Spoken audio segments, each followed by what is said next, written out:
Roland. How are you? I'm good, Jasmine. How are you? I'm well, thank you.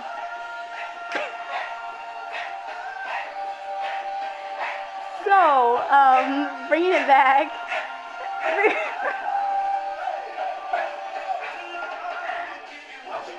What's up?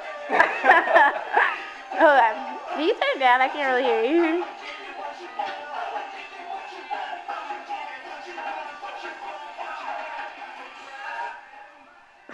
So, how are you today? I'm good. How are you? Oh, well, thank you. I was just wondering if I could ask you a few questions. I didn't mean to interrupt your jam session. Please do. Okay, thank you. So, I was just wondering, so what's your experience with True Love Waits? It's a tough question. True Love Waits. It's been a rocky road. I guess by the world's standards, you could say that I'm still a virgin. But I know that by God's standards, I've fallen a lot. I've fallen into lust. I've fallen into a lot of different things. But I would say that my experience has still been great, and that it's still been one that I cherish, because I don't regret a thing, and I know that God is still working through me. He can still use me in spite of everything that I've done. Thank you. What motivates you to wait?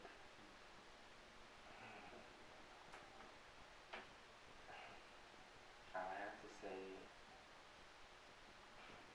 would have to say it's partly my responsibility and my love for God.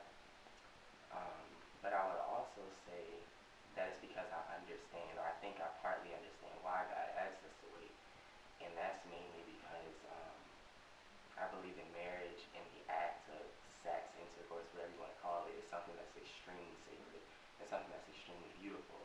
And it's something that's meant to be shared in a commitment, because I know people always say sex complicates things, and once you get into a relationship and you start having those, like, there's a reason that I believe sex complicates things, and I think that's because it's like an intimacy that's greater than no other intimacy. God says, or in the Bible it says that we become one flesh when we unite with our husband or our wife. So it's something that's really sacred and that's really meaningful, and I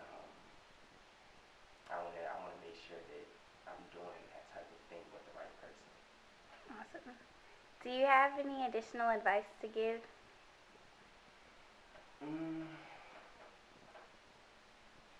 I would say, I know I'm supposed to say my scripture at the end, but I'm going to say it now. So, my scripture is 2 Corinthians 12:9, and that's when God is talking to Paul, who was like an apostle, and he basically says, well, God says, my grace is sufficient for you in he says because my power is made perfect in your weakness.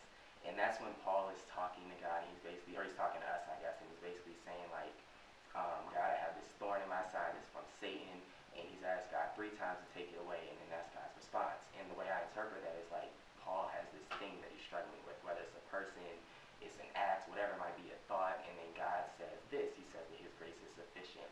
And in Paul's weakness, that's when his strength is made perfect. So I think that's beautiful, because I know that I'm weak, and I've fallen, and God has a history of using weak people, people that have fallen, people that think they're not worthy enough, and he still picks them up, and he shows through them that his grace is enough and that his grace is sufficient. So that's something that I would say to anyone who is struggling, or who, even if you are a virgin, or if you had sex several times, whatever it might be, if you lust in your mind, whatever it is, wherever you are, God can still pick us up and use us in spite of all of our weaknesses. Thank you, Roland.